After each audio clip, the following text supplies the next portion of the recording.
September 2011. Parliament Square was a blaze of colour. We are proud to be Sikh! Thousands of Sikhs from all over Britain gathered here in protest. To defend something they hold so sacred, they'd go to any lengths to protect it. The turban. Over the past 10 years, the Sikhs believe their distinctive headwear has made them the target of discrimination. Sikhs feel very strongly that at airports across Europe, just because we wear the turban, we've been asked to remove it. It's like a king wearing a crown, and if somebody comes and knocks it off or what have you, then it's considered as very, very disrespectful.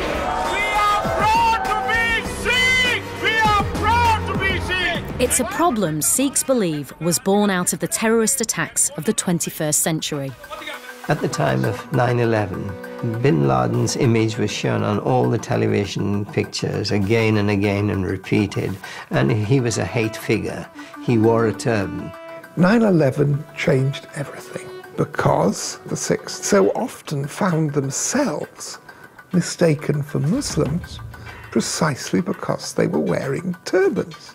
A young local youth came round and he said, "Are you Al-Qaeda?" And I was really shocked. So just what does the turban really mean for Sikhs? This is the story of one of the most sacred symbols of the Sikh faith.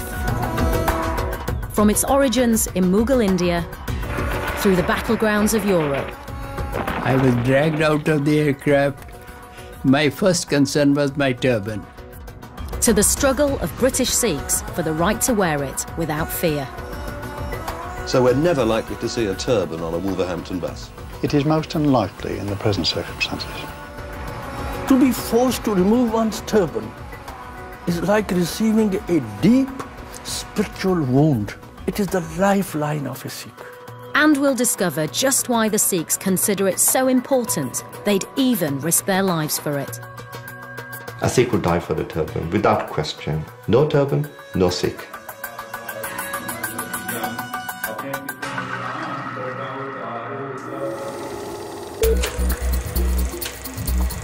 Over the past 50 years, the turban has become a familiar sight on the streets of Britain.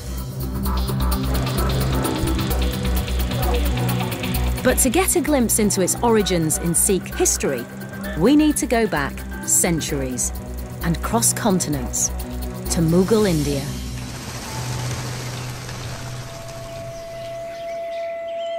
The Sikh faith was founded in the 15th century by Guru Nanak.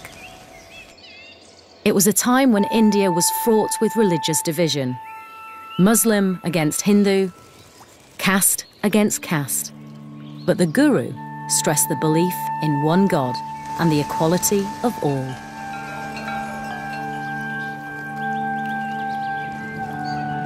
The quality of the life of an average Indian in those days was very poor, and they were oppressed, they were tied into superstitions, there was religious persecution.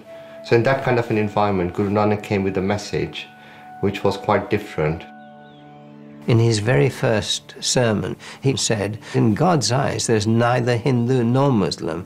God isn't interested in our religious labels. God is interested in how we live. So it was a very, very progressive religion. Whilst all the Sikh gurus wore the turban, it wasn't until 200 years after Guru Nanak that it became an established part of Sikh identity. It was under the leadership of the 10th Guru, Gobind Singh, that it was introduced for all Sikhs, not just as a symbol of holiness, but as an act of defiance. At the start of the 17th century, Gobind Singh's father, the 9th Guru, was executed by the Mughal emperor. His crime was defending the rights of all religions in the face of forced conversions to Islam. But it was from this tragic event that the Sikh turban was born. At that time, Sikhs had no distinguishing symbols. And when the Mughals taunted Sikhs in the crowd to come and claim their master's body, people were scared to do so. So the 10th Guru, as he grew into maturity, he was only a boy at the time of his father's death, he determined that Sikhs would always be recognizable for their principles, and he gave us a uniform. Gobind Singh decreed that Sikhs shouldn't cut their hair, and to protect it, they should wear a turban. It was a physical reminder of their faith and a symbol that made all Sikhs equal and distinctive. It was an extremely brave thing to do because at that time, non-Muslims were not allowed to wear a turban. So this is standing up to the might of the Mughal Empire to say, this is what we are and this is what we're going to be. Since its origins in Mughal India, the turban has become an article of faith for Sikhs all over the world. And one that's still respected in Britain today.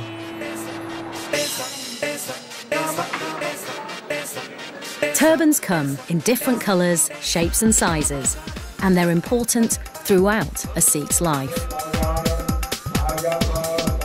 When a child reaches a certain age, there's a formal ceremony to tie the turban.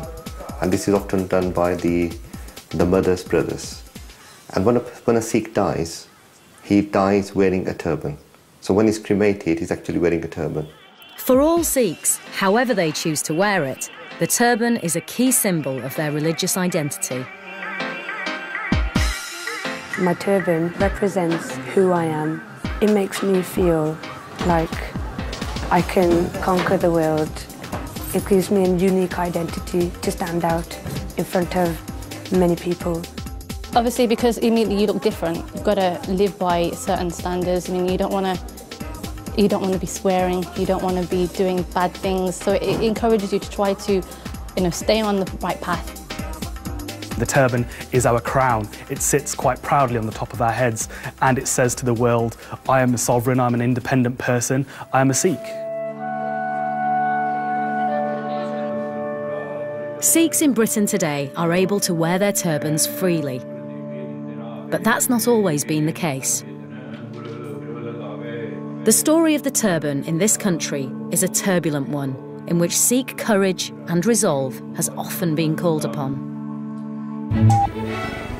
When the British ruled India in the 19th century, the turban would have been a common sight.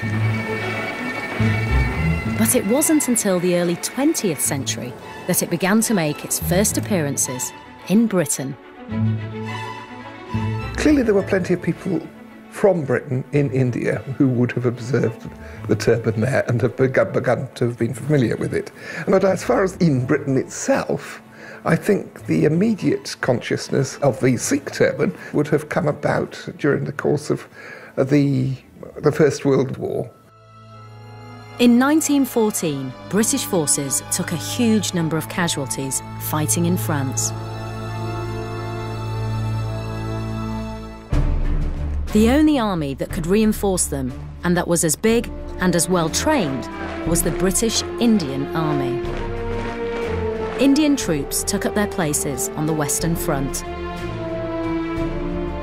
Although the Sikhs only made up 2% of India's population, they formed 10% of its army. Amongst the 1 million Indians fighting, 100,000 were Sikhs. And the turban was so important for them that in order to continue wearing it, they were prepared to put their own lives in danger. Of course, there was always a problem with the turban and modern warfare. The moment we moved into the trenches in the First World War, tin hats were necessary for very, very obvious reasons. But the Sikhs said, we can't take off our turbans because our hair needs protection, and a tin hat with leather inside it is the last thing we are going to put on our heads. As far as we are concerned, these turbans are adequate protection for us. I think they regarded them as somewhat magical. It should keep the bullets away. It was an act of defiance the army accepted and even encouraged. You'd expect that there'd be pressure from the army for Sikhs not to wear a turban. In fact, it was the opposite. The last war that the British had fought in India was against the Sikhs, and it was very evenly balanced, the conflict, and the British just won. But they had huge respect for the fighting qualities and integrity of Sikhs. And when Sikhs were recruited into the armed services, the British would insist that they must wear a turban and the other symbols of their faith. There were stories of British officers coming back and saying they saw Sikhs picking bullets out of their turbans. And one even said maybe all British officers should adopt the turban. So that's how effective it was. 20 years later, with the outbreak of the Second World War, the Sikhs once more came to Britain's aid. England asks the question when dangers nigh. Will the sons of India your foes defy? Will we fight for England? Yes, until we die. That is India's reply. And one of the first to join up was Mahinder Singh Pooji, a Sikh pilot in the RAF. He passed away in 2010, but in his last interview, he revealed just how important his turban was to him when his plane was hit by a German fighter. Black smoke from the engine started coming. Oil started coming out. At about 8,000 feet, I thought I wouldn't make it. And then I saw the white cliffs of Dover. So I was so happy about it and continued to glide. And I just crashed onto the ground. I was dragged out of the aircraft. People saying, oh, he's still alive, he's still alive. I could hear them, but I had my eyes closed because of the fire. At that stage, my first concern was my turban. I just put my hands on my turban to see that it is still there. And my hands were full of blood.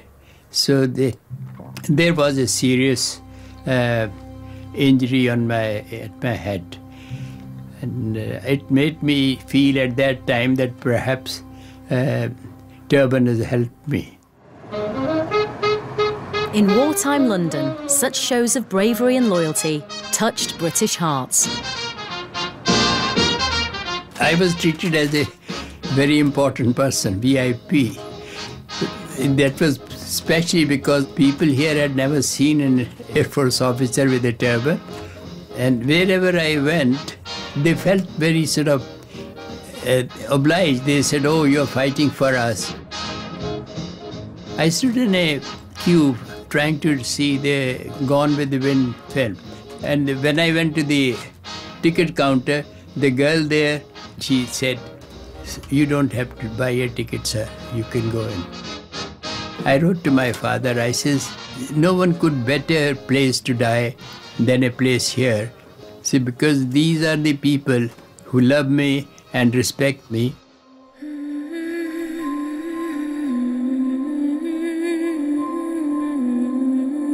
Thousands of Sikhs like Pooji were injured or lost their lives in the two world wars. Their sacrifice gave the turban a special status in Britain.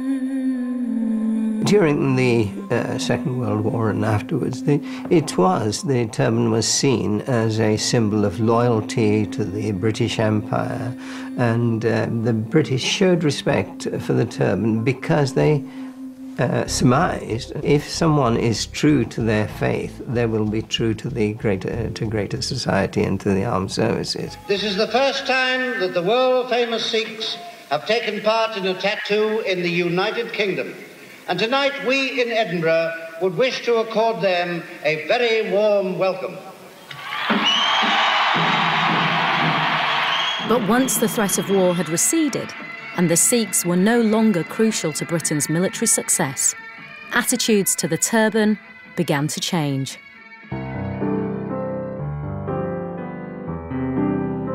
From the late 40s, Sikhs from India and East Africa began flocking to Britain to start a new life.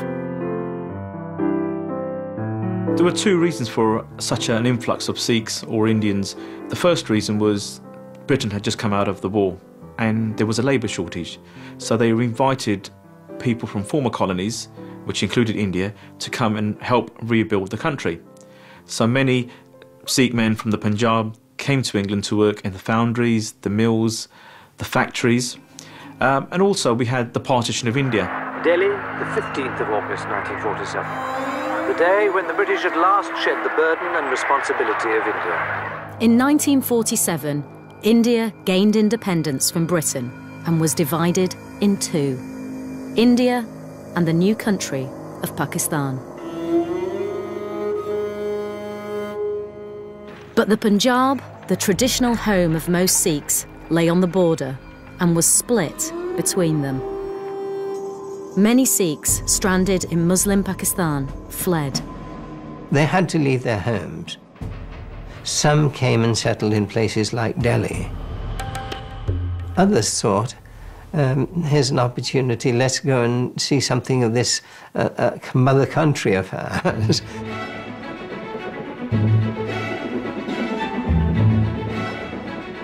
The new arrivals made for London, the Midlands and West Yorkshire, where they often found work in textile mills or industry. For the first time, the turban was a common sight in British cities.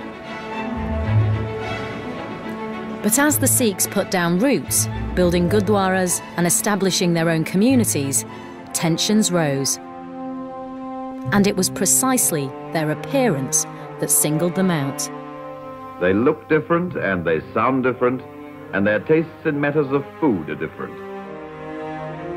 It was hostility to the fact that these folks didn't look like us, didn't behave like us, didn't have the same values as us, and were competing with us for scarce resources, and therefore we did not want them here. And the Sikhs were in some senses at the cutting edge of all of this, because their turbans made them plainly distinctive in religious and cultural terms, as well as in terms of their skin colour. I think if they come to this country, they should be prepared to change and to live the way we do. In their dress and the way they talk. Those that aren't prepared to accept our way of living, they're the ones that are going to get caught out. After years of loyal Sikh service to Britain in the wars, where turbans were required uniform, it was a shock to find that now their turbans often prevented them from even getting jobs. Some British companies refused to employ Sikhs unless they agreed to stop wearing their turbans and cut their hair. Surjit Singh Uppal came to Britain in 1961 and, like many others, felt pressure to conform. I wore the turban when I first came here till 1966. But as a worker, people would look at you, and I was always conscious. They're looking at me because I'm wearing a turban. And I thought this is what I presumed a hindrance to my future prospects. So Surjit made a painful decision. One day, it's sort of very reluctantly, my wife actually cut my hair, and she kept it for a while. I felt bare, you know, something is missing. You lost something which is part of you.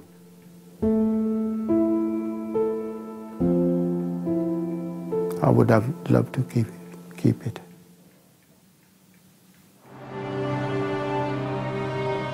Within a decade, the turban in Britain had been transformed from a symbol of loyalty to one of shame. But the Sikhs' warrior spirit hadn't deserted them. Manchester was the setting for the fight back.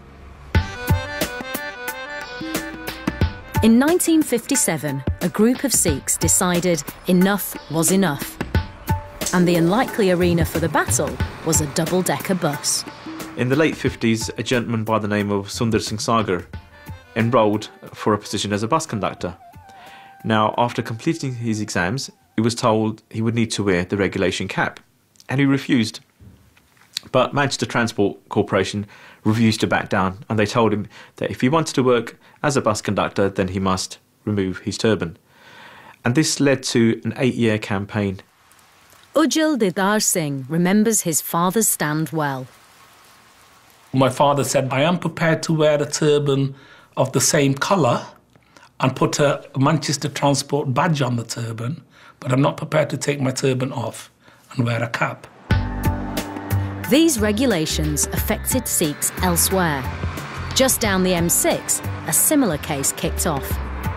In Wolverhampton, a Sikh, Mr. Sandhu, who had previously been working on the buses, was ill.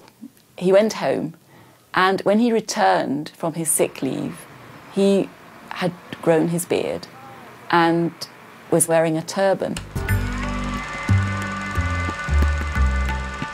When I got the job, I was not wearing turban. And in my mind, always I wasn't feeling comfortable because I was Sikh and I believe in my religion and I want to practice my faith.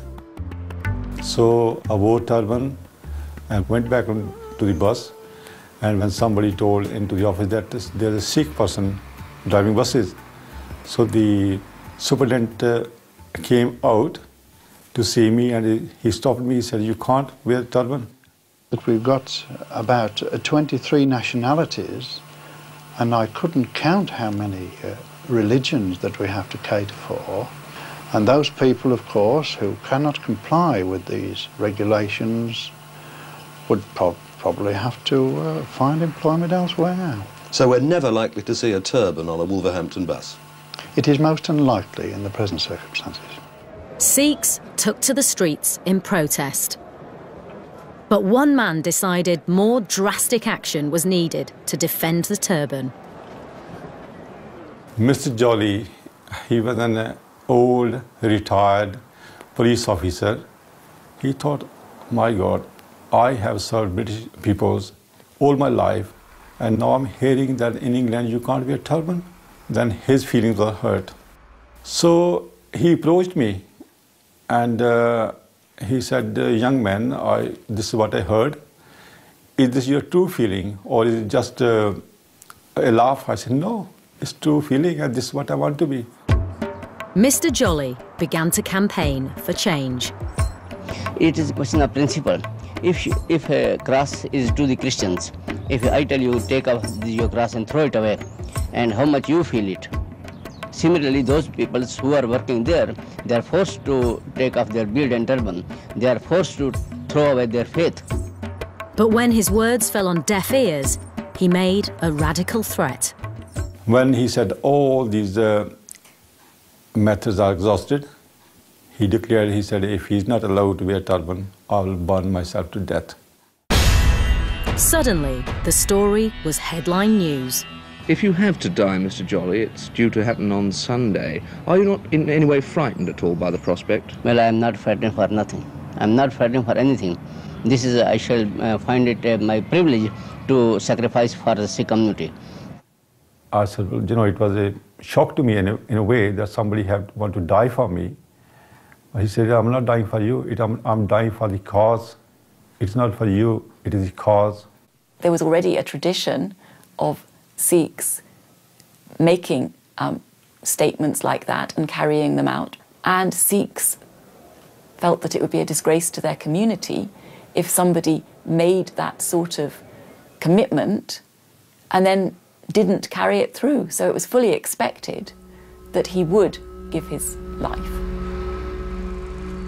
But at the 11th hour, disaster was averted. In the face of such pressure, the corporation backed down. Mr. Avtar Singh Azad became one of the first 2 Sikh bus drivers in Wolverhampton to wear a turban. The manager, Mr. Butler, called us that he said the corporation changed the rules. We can wear the turban now. This is the turban, actually, the blue color. We suggested he supplied us the turban from the corporation. He gave us the free turban to wear on the buses. It seemed to be a triumph for the turban. But the extreme tactics used by Mr. Jolly caused controversy, even amongst Sikhs themselves. In Manchester, the Sikhs had also had success, using diplomatic means.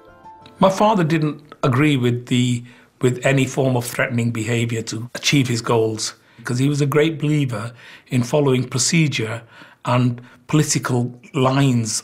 His feeling was that the threats might actually alienate the local communities against the Sikhs, and that the Sikhs may seem to be radical people, which obviously we're not. And in Wolverhampton, such fears were proved right. The public were dismayed. They were dismayed that there should have been what seemed to be a climb down at gunpoint. I mean, with the fear that somebody was going to become a martyr. And so they expressed their indignation in letters to the press. That doesn't mean that they were all hostile to Sikhs as such or to the turban, but they certainly felt that this was no way for issues to be resolved responsibly. It was one step forward, two steps back. Wolverhampton bus drivers were wearing the turban, but Jolly's suicide threat was a public relations failure. The fight to wear the turban without provoking hostility was far from over.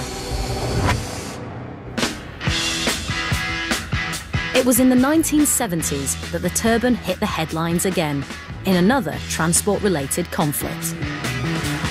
Get your motor running. Head out on the highway. This is the famous bike purchased by my father in 1973. It's a little bit worse for wear, but it's quite a famous bike, has a very unique history. In June 1973, it became illegal to ride a motorcycle without wearing a helmet. It was a law which transformed all turban-wearing motorcyclists from harmless bikers into criminals. Dr. Singh is an honest, law-abiding man. Don't give me all that rubbish about him being a law-abiding citizen. I mean, look at him now, look, he's riding that bike without a crash helmet. Biking Sikhs all over the country rode into trouble. Born to be wild. I know it is an offence to ride a motorcycle without a crash helmet, and you'll be reported for that offence. One of the lawbreakers was Sundar Singh Saga. My father rode this motorcycle on the streets of Manchester and picked up a string of violations and was then taken before the magistrates and fined. And he was told that if he didn't pay his fine, he would go to prison. And eventually he was sent to prison for a week. Upon his release, myself and quite a number of the community members met at the doors of Strangeways prison. There was a loud cheer, and he was adorned by garlands. And we had his motorcycle ready, and he mounted his motorcycle in front of the Strangeways gates and proceeded to drive down Bury New Road. And in the short distance of about 1 kilometre, I think he was given traffic violation tickets, I think on 7 or 8 occasions.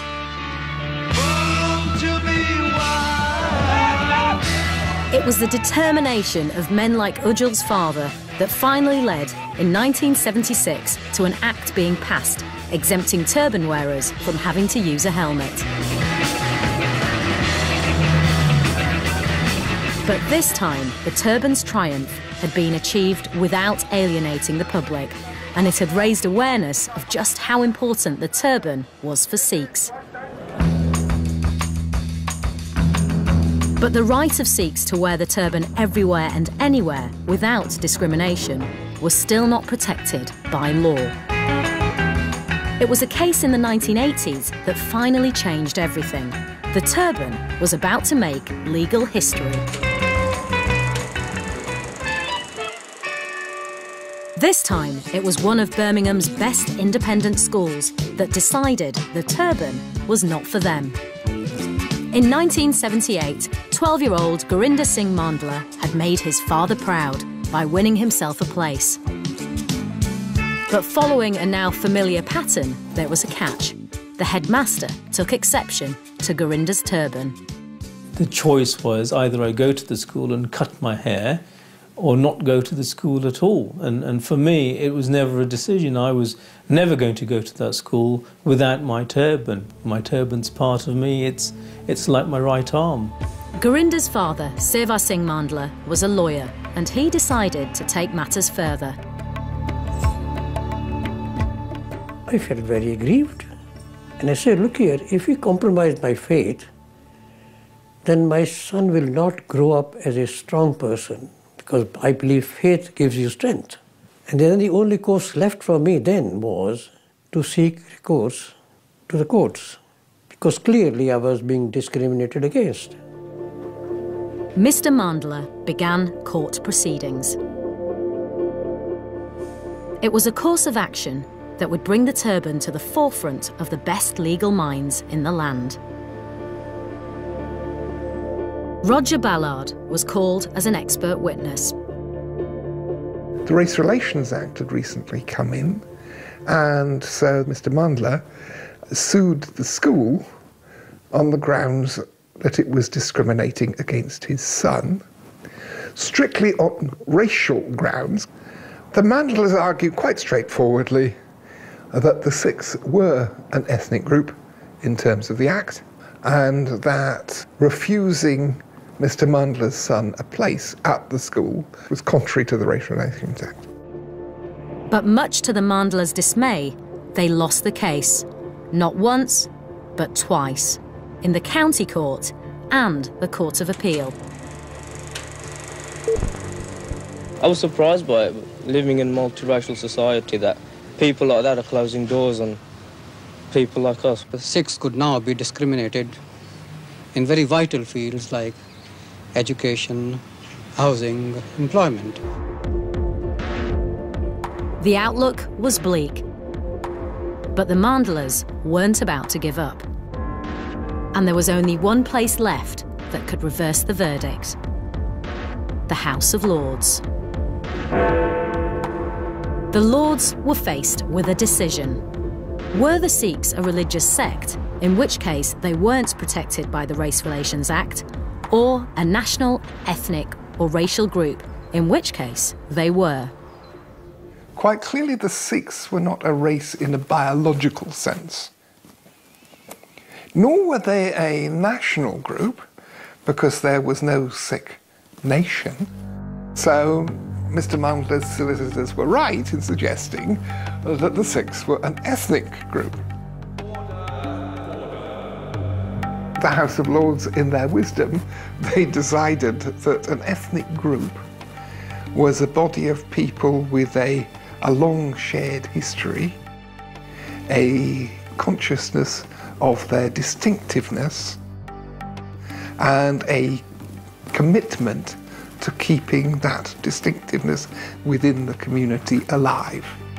And therefore the school had indeed discriminated against Mr. Mandla's son on racial grounds.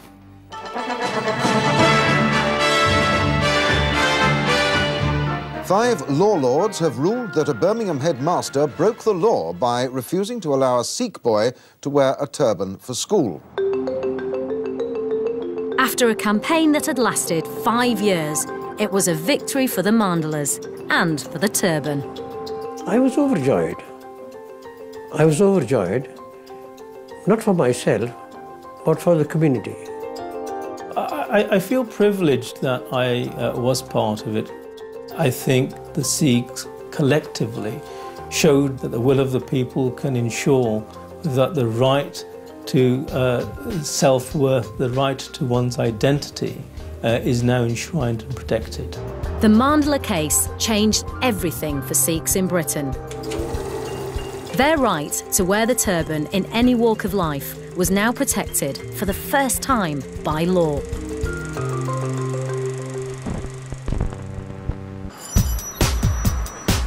Today, the results of the fight for Sikhs to wear the turban in Britain are evident everywhere. That's 2 step out, Alex. Stop and a half down. The stylist has asked for a black turban, and he's asked for a very British style of turban, so it's quite a small turban as opposed to the ones you'll see in the Punjab. Marcus, rest your eyes, rest your eyes. Strong expression, that's great. 20 years ago, I don't think I would ever have an opportunity like this to model for big high-end fashion designers, because people didn't understand the importance of the turban. So it was like an abnormality at that time, but now it's like accepted in every day of life, and I think that's definitely huge progress. The Sikh crown has made it to the pages of fashion magazines, but it's also found its way into the corridors of power. Since last September, there's even been a turbaned lord. I'm the first turban Sikh, not only in the Lords, but in Parliament. And it's the reaction outside in the Sikh community that has been extraordinary.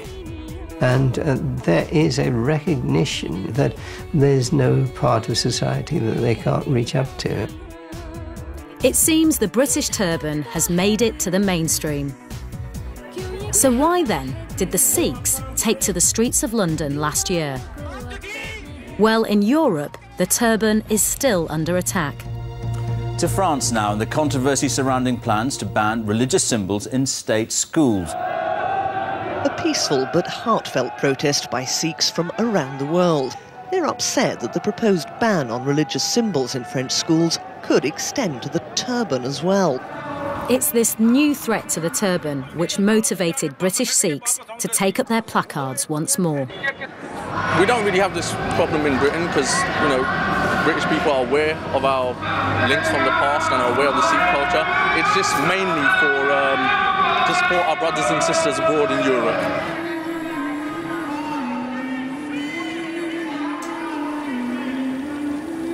The fight for the turban hasn't just been about the right to don elaborate headwear.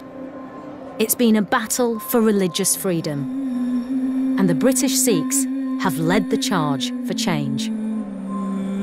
It takes a lot of courage to stand up against the establishment, to challenge it. The people who fought these cases are really our heroes. I mean, they are the pioneers of our Sikh community in Britain. I feel very proud and very humbled. My father showed the people that he had the convictions to fight for his religious freedom. The turban is certainly more assured of its future in Great Britain because of that history of what Sikhs have achieved. I feel immensely proud of wearing my turban in this country. I remember the time when I was turned down from a job of managing a coal mine because I wore a turban, to being here in the House of Lords. And it's a reflection not on my ability, the reflection is on the huge change in British society over those years. That is something that I hope will be exported all over the world.